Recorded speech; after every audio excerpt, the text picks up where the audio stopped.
யாழ் சமையலிலிருந்து வணக்கங்கள். ஸோ கடந்த 2 முறையும் ஒரு நான்வெஜ் ஐட்டம் பார்த்ததாலே இந்த முறை நாங்கள் பார்க்க போகிறது ஒரு வெஜிடேரியன் ஐட்டம். ஸோ வாங்க பார்க்கலாம் ஒடியல் மா புட்டு எப்படி செய்கிறேன்.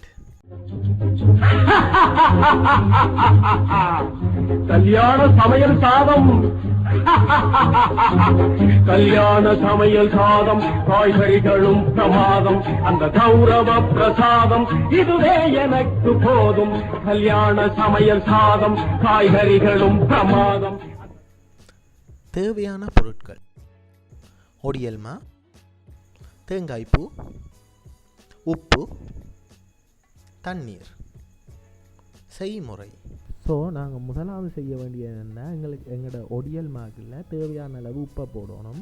உப்பை போட்டுட்டு அதுக்குள்ளே சிறிதாக தண்ணியை தெளித்து கையால் பிசைஞ்சு கொண்டு கேட்க எங்களுக்கு அந்த மாவுண்ட தனித்தனி மணியாக வர்ற அளவு மட்டும் நாங்கள் தண்ணியை இடைக்கில் தெளித்து பிசைஞ்சு கொண்டு இருக்கணும்.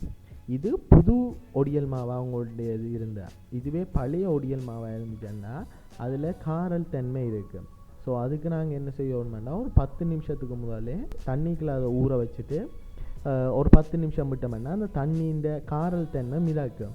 ஸோ அந்த தண்ணியை அதுலேருந்து வெளியேற்றிட்டு மிச்சத்தை அப்படி ஒரு சீலை துணிக்குள்ளே போட்டு நல்லா புளியணும். அப்படி புளியேக்க அதில் இருக்க மிச்ச தண்ணியும் வெளியேறிடும். அப்படி வெளியேறின பிறகு நீங்கள் அதை எடுத்து கையால் நார்மலாக பிசைஞ்சிங்கன்னா, தண்ணி சேர்க்க தேவையில்லை. பேருந்து தண்ணி சேர்க்காமல் பிசைஞ்சிங்கன்னா அது அந்த மணி தன்மைக்கு வரும்.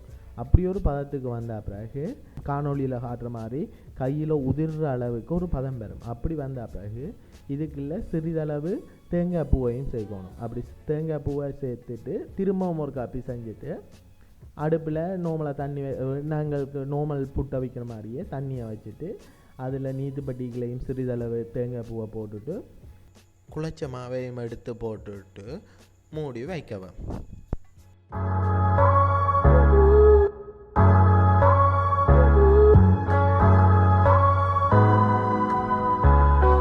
A few minutes later, கொஞ்ச நேரம் கழித்து அந்த ஆவி பறக்கிற பதம் வேறு, அதாவது நார்மல் புட்டு எப்படி ஆவியுமோ அந்த பதம் வேறு, அதை நீங்கள் இறக்கி உங்களோட கறியோடு சாப்பிடலாம்.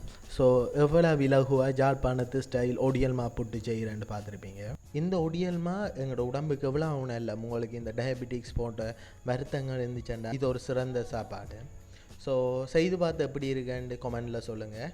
அடுத்ததான் என்ன ரெசிபி வேணுமென்றதையும் கமெண்டில் சொல்லுங்கள். இந்த வீடியோ பிடிச்சிருந்துச்சுன்னா லைக் பண்ணி ஷேர் பண்ணுங்கள். See you in next video. Bye bye from